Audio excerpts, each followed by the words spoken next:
Every auto paint shop I talked with wanted $25,000 and up to paint my GTO.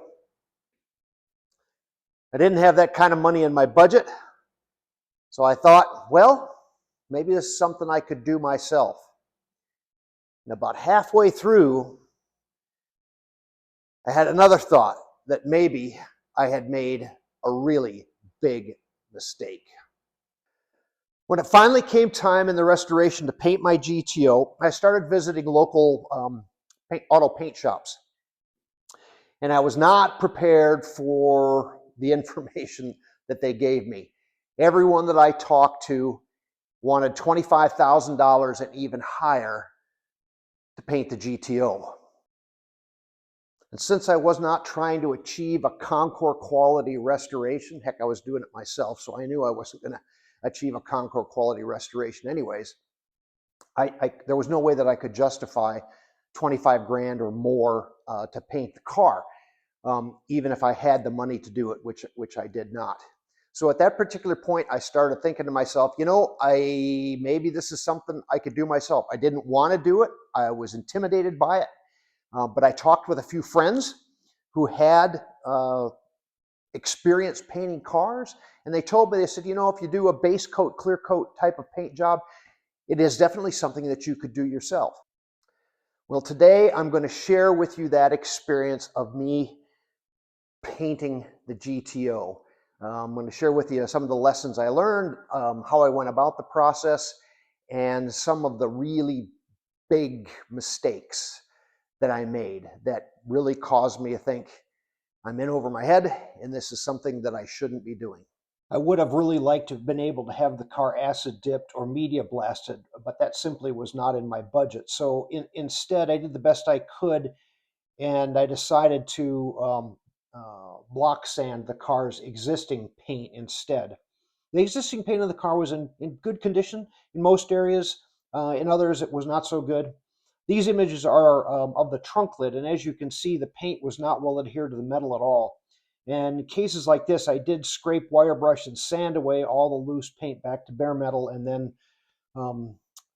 sand the rest of it. I had replaced all of the areas on the car where there was rust damage, but there still were a few areas where there were some minor imperfections, like small dents that obviously needed fixing. A hammer and a dolly, followed by a little filler when necessary, took care of the small stuff. As you can see in these images of the bodywork on the hood and the trunk lid. Preparing the outward surface on things like the hood, trunk, and doors was fairly easy because those pieces are relatively flat surfaces that are easy to block sand. Other areas like the underside of the hood were really challenging and time-consuming, however. I don't recall how many hours it took me to sand and prep the underside of the hood, but I can tell you it wasn't completed in one day. Once all the bodywork was complete and the surfaces were sanded and prepped, it was finally time to prime the car. I decided to prime and paint the dash and the quarter window sills first. My thought here was that I could seal up the interior of the car and protect those areas from overspray easier than trying to protect the exterior surfaces if I painted those interior pieces last. I primed and sealed the doors, fenders, hood, and trunk off the car. Once they were in prime, I needed a place to store them as I moved on to working on the body. Since space in my workshop was limited, I decided to hang those pieces on the wall using a series of cleats, which I manufactured on wood. This storage method actually worked out really great and kept those pieces from getting damaged as I prepared the body. As I was preparing to prime the body of the car, I decided to build a paint booth to try to keep dust down. And so right where I'm standing in this particular area here is where the paint booth went. It went to almost where the post is for my lift here. And it went all the way down this particular bay, all the way to the bay door right here. To construct my paint booth, I used 2x4s for the framework, and I covered it with a heavy plastic sheathing. I installed two 4 tube, 48-inch long LED light fixtures inside of the paint booth to give additional light. The fluorescent lights in the shop worked pretty well. And of course, at the time of the year, I was able to have the garage door open, and that allowed in a lot of ambient light as well. But I put additional lights inside of the paint booth. And I needed ventilation, or wanted ventilation, so I just bought inexpensive 24-inch box fans. And I used HVAC filters and taped them to the outside of it to kind of filter the air coming in and also filter the air going out, so I wasn't sending paint outside the booth. One of the big mistakes that I made was the fans, 2 box fans on this end and then 2 box fans on the other end.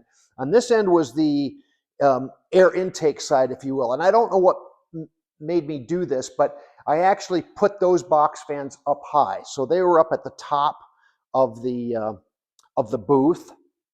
And again, like I said, they were filtered. They drew air in. And I guess my thought process was, well, the air would come in and it would come down on the floor. And then the fans that I had on the exhaust side here, because I would, do the painting and stuff with the door open, they were down low, down here. And they, like I said, they were filtered as well. And I figured that the air would come in and it would pull it down and exhaust it out. Worked okay in theory, I guess, but what I didn't realize was that any particulates that did manage to get in, because it was not a perfect system, what would it do? It would come in and go right down on top of the car, and that's exactly what happened. So after the first attempt at doing that, and I noticed what was happening with dirt getting into my paintwork, actually that was during the primer phase, I kind of modified it, and I took those fans from up high and I stuck them down low like I had on the other end, and that pretty much solved the problem with dust. It was time to move the car into the booth to begin the priming process. Priming the body and all the other parts of the car went really very smoothly, and I was happy with the results. In fact, to my eye, it looked perfect. Everything looked exceptionally straight. I didn't see any visible imperfections anywhere. I was really excited. And up to that point, I was still skeptical that I could do a decent paint job, but everything was coming together so nicely. And after wet sanding the primer, I was convinced that laying down the paint was going to be just as easy.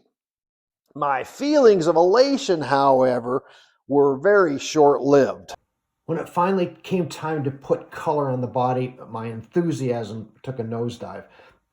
The base coat went down very nice, but after I laid down the clear, I knew that I was doing something really, really wrong. And this is where I really thought, oh my gosh, I'm in way over my head with this painting thing. Instead of looking like what I was expecting to be kind of a gleaming shine, mirror-like shine, the reflections in the clear coat really looked hazy and really kind of unfocused. My dad and his friend Dale, who were both experienced painting cars, they looked at it as well, and they said, that is, it should not look that hazy. And to make matters worse, I noticed that some of my bodywork, especially on the roof of the car, had some very noticeable imperfections that I couldn't leave uncovered.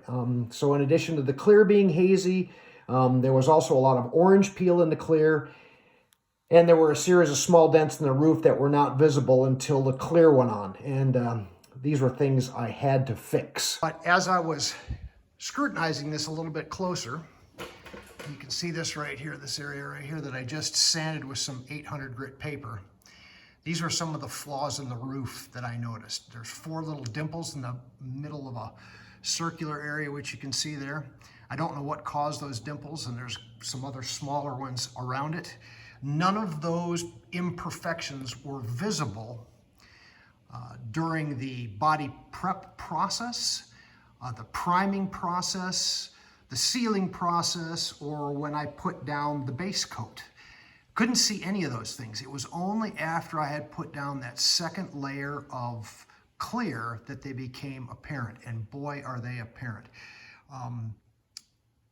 If you were not in the right light, you could easily miss them, but when the light hits it just right, they are so plain that you just had to take and correct them. So anyway, I wanted to show this little follow-up video. So what I'm in the process of doing is I'm going to take and fix these areas on the roof.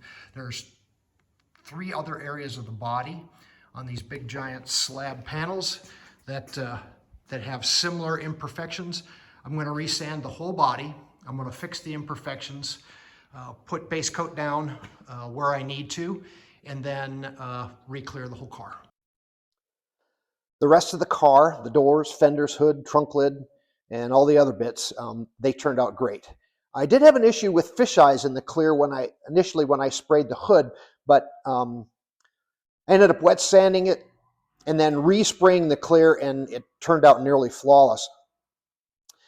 Needless to say, I'm very pleased with how everything turned out, and I would like to mention that all of these images are just as they were after the clear went down. I had not at that time, and I still have not, wet sanded, buffed, or polished any part of the car. Maybe I got lucky, maybe it was attention to detail, or maybe a combination of the two, but I'm very pleased with how this turned out. Well, that's it for today's story on the GTO and the paint job. I'm curious, would you pay $25,000 to have your car professionally painted? Or would you do like I did and attempt to do it yourself? Please let me know in the comments. If you enjoyed this video, please give us a like. And if you want to see more of the restoration, please hit that subscribe button. And if you'd like to take and check out some of my other videos, you can see them here and here. Anyway, thanks for joining us today, and thanks for watching.